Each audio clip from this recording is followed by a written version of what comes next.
क्या आप जानते हैं ये जो रेखाएं हैं इन्हें हम क्या कहते हैं?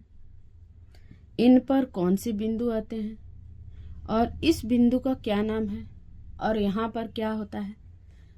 तो इन सब के बारे में आज मैं इस वीडियो में बताने वाली हूँ।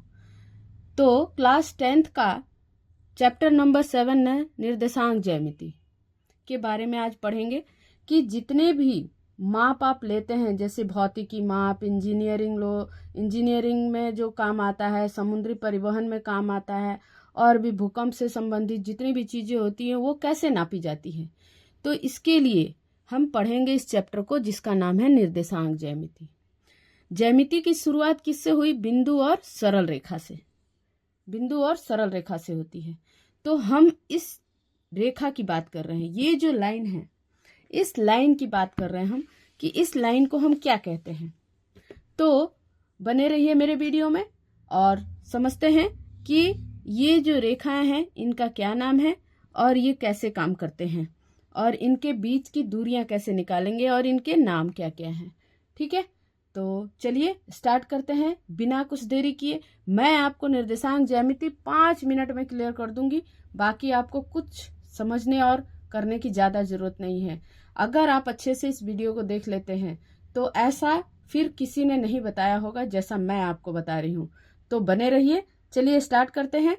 तो हम निर्देशांक का मतलब क्या होता है? निर्देश करने वाला अंक। किसी भी जगह को सतह में या तल में, किसी भी तल में किसी बिंदु को निर्देश करने वाला अंक उसे निर्देशांक कहते हैं। कोई भी बिंदु, मान लीजिए आपके पास है 3 4। अब 3 4 है तो देखिए पहला होता है x और दूसरा होता है y।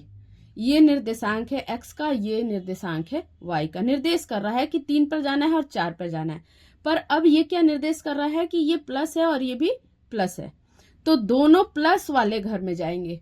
अब हमें ये समझना है कि प्लस यहाँ पे 4 घर है। देखिए 1 2 3 और ये हो गया 4। ये 4 घर हैं। इन्हें चतुर्थांश भी बोलते हैं या पाद भी बोलते हैं। ठीक है, पहला पाद, दूसरा पाद, तीसरा और ये चौथा। तो इसको हम चतुर्थांश के नाम से भी जानते हैं और इंग्लिश में हम कोऑर्डिनेट भी कहते हैं।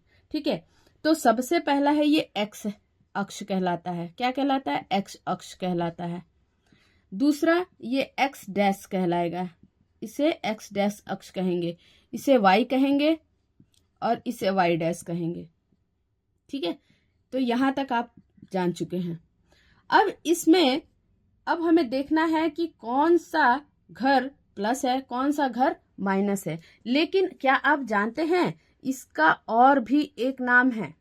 इसका और एक नाम है। एक्स निर्देशांक को हम किस नाम से जानते हैं? आप बता सकते हैं किस नाम से जानते हैं?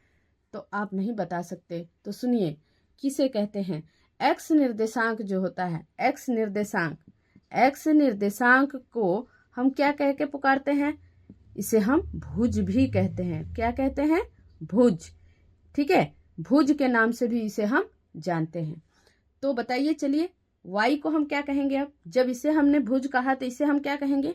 कोटि। x निर्देशांक को हम क्या कहेंगे? कोटि। x निर्देशांक को हम क्या कहेंगे? कोटि। सॉरी, x निर्देशांक को हम क्या कहेंगे? कोटि।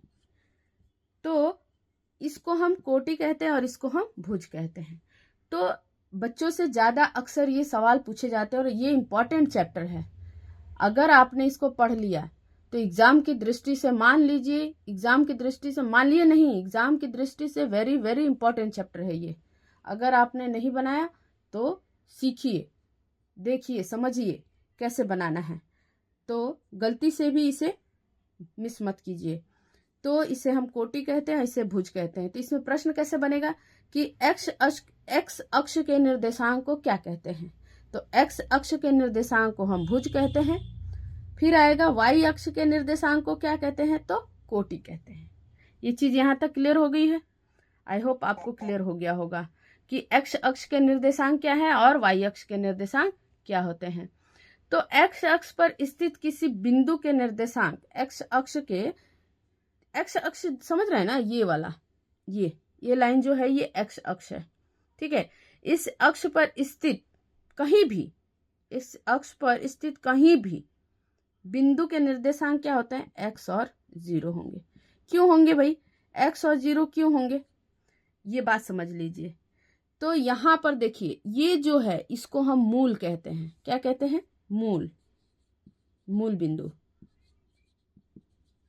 तो मूल बिंदु यानी ओरिजिन, ये क्या होता है? हमेशा 0 0 होता है। एक्स भी 0 और वाई भी 0, दोनों ही 0 होता है। ठीक है, तो यहाँ तक आपको क्लियर हो गया है।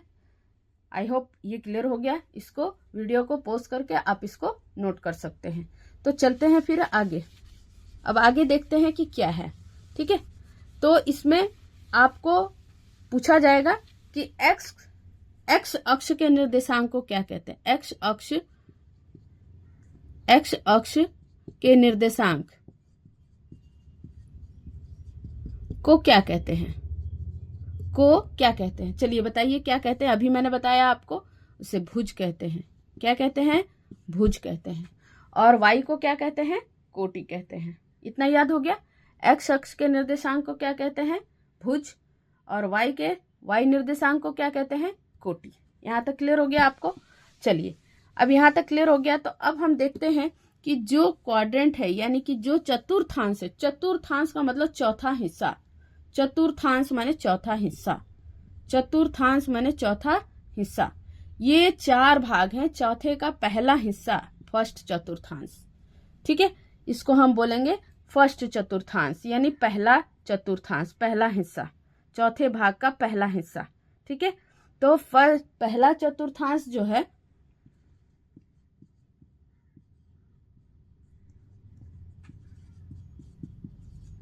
ये पहला चतुर्थांश हो गया, ये दूसरा चतुर्थांश हो गया, ये तीसरा चतुर्थांश हो गया, ये चौथा चतुर्थांश हो गया। ठीक है, तो चतुर्थांश में क्या होगा कि हमें हर एक चतुर्थांश का अलग अलग साइन है, अलग अलग साइन है कि किस घर में कौन सा होता है। तो ये चतुर्थांश आपको पता चल गया। तो चतुर्थांश का मतलब चौथा हिस्सा, चतुर्थांश, अंश, चतुर्थांश, चतुर जो अंश, चतुर्थांश। ठीक है, तो उसका चौथा हिस्सा। मान लीजिए कि आपके पास कोई बिंदु दे दिया गया है 4 8 और ए कर दिया, दूसरा दे दिया बी बिंदु दे दिया मान लीजिए 3 3, सी दे दिया -3 2 दे दिया, और डी आपको दे दिया मान लीजिए कि आपको दे दिया -4 -3। तो अब आप बताएंगे कि ये किस किस हिस्से में जाने वाला है। तो इसके बारे में आपको तो पता नहीं है, तो चलिए जानते हैं इसके बारे में कि ये आखिर कहाँ पर जाएगा, कहाँ बैठेगा और कैसे इनके बारे में दूरियां निकलेंगी। ठीक है, तो ये देखिए, जब भी आता है तो पहला घर जो भी आएगा, पहला घर मतलब हो गया आपके पास पहला घर क्या हो गया? ये हो गया। इसमें सदैव प्लस प्लस रहता है दोनों। ठीक है, देखिए ये प्लस है, ये प्लस है, ये माइनस है और ये भी माइनस है, तो ये दोनों ही प्लस प्लस। यहाँ पर हो गया माइनस प्लस, यहाँ पर दोनों ही माइनस, और यहाँ पर प्लस और माइनस। ठीक है, तो इसको मैं साफ से लिख देती हूँ और तब आपको समझ में आएगा कि क्या है ये। ठीक है, तो चलते हैं। ये 4 हिस्से मैंने बना लिए, ये x, ये y, x y। ठीक है, तो ये x डैश, y डैश, ये दोनों ही प्लस का होता है, यानी ये प्लस, ये माइनस और ये माइनस। तो यहाँ पर पहले हम माइनस लिखेंगे और फिर प्लस लिखेंगे। इसमें दोनों ही माइनस का होगा। ठीक है, और इसमें होगा प्लस और माइनस होगा। ठीक है, तो हाँ, तो इसमें क्या है कि ये प्लस और ये माइनस होता है। तो यहाँ तक आपको समझ में आ गया होगा। तो देखिए, अगर हमारे पास क्वेश्चन हुआ कि a5 -4, तो ये जो नियामक है, ये नियामक कहलाता है। नियामक यानी बिंदु, यानी x ये है, पहला x होता है, दूसरा y होता है। तो x का जो नियामक है वो क्या होगा? x का नियामक आपका कितना है? 5, और y का नियामक क्या है? 4। ठीक है, तो इसमें क्या करना है, अब ये नियामक क्या है ए बिंदु का। अगर कोई कहेगा कि ए का एक्स नियामक क्या है, ए का एक्स नियामक क्या है, नियामक यानी कि नियामक का मतलब होता है कोऑर्डिनेट, तो किस में है, तो क्या है, धनात्मक है। क्या है ये, धनात्मक, क्या है, धनात्मक है। और y का नियामक क्या है, y का नियामक ऋणात्मक है। क्या है, ऋणात्मक। y का नियामक क्या है, ऋणात्मक है। तो आई होप इतना आपको समझ में आ गया होगा। तो अब ये किस घर में है, तो हमारे पास देखना है 5 प्लस है और ये माइनस है, यानी प्लस और माइनस, यानी कि चौथे क्वाड्रेंट में, यानी चौथे चतुर्थांश में ये है। चौथे चतुर्थांश में, किस चतुर्थांश में है ये, चौथे चतुर्थांश, चतुर्थांश, चतुर्थ चतुर्थांश में है ये। किसमें है, चतुर्थ चतुर्थांश में। किसमें है ये, चतुर्थ चतुर्थांश में। तो अब हमें ये करना है कि इसके लिए अब आपको ये पता होना चाहिए, ये तो आपका निर्देशांक पढ़ लिया आपने, कहाँ कहाँ कैसे कैसे किस किस घर में रहेगा, तो प्लस होगा माइनस होगा, ये सब आपने पढ़ लिया। क्या आप जानते हैं कि ये जो अगर मान लो इसमें इस जितने भी ये आलेख हैं, इसमें अगर त्रिभुज बन गया, ठीक है, इसमें अगर वर्ग आयत बन गया, वर्ग बन गया, या यहां जरूरी नहीं है कि यहीं पर बने, आपको ऐसे भी बन सकता है। मान लीजिए ऐसे लिया और त्रिभुज कुछ इस तरीके से बन गया, तो आपको इनके बीच की दूरी कैसे पता चलेगी, इनके बीच की दूरी कैसे पता चलेगी, कि हम कैसे निकालेंगे। तो इसको निकालने के लिए ही हमने ये ज्यामिति चैप्टर पढ़ना है। तो दो निर्देशांक ज्यामिति यानी दो नियामकों के बीच की दूरी, दो, समझे। तो हमें सबसे पहले हम इसका क्या करेंगे, पहले हम इसका एक टेबल बना लेंगे कि x का चिन्ह कहाँ है, y का चिन्ह कहाँ है, ये किस किस चतुर्थांश में है, कैसे निकलेंगे। तो इनके लिए हमें पहले दूरी सूत्र पढ़ना होगा। क्या पढ़ना होगा, दूरी सूत्र। ये निश्चित बिंदु को हम मूल बिंदु, इनके जो निश्चित बिंदु है ना, ये निश्चित बिंदु, इसको मूल बिंदु कहते हैं, ये मैंने पहले बता दिया। तो इससे x कितना दूर, इससे y कितना दूर, इससे नीचे x डैश कितना, y डैश कितना, इनके बीच की दूरियों को निकालने के लिए ही हमें ये पढ़ना है।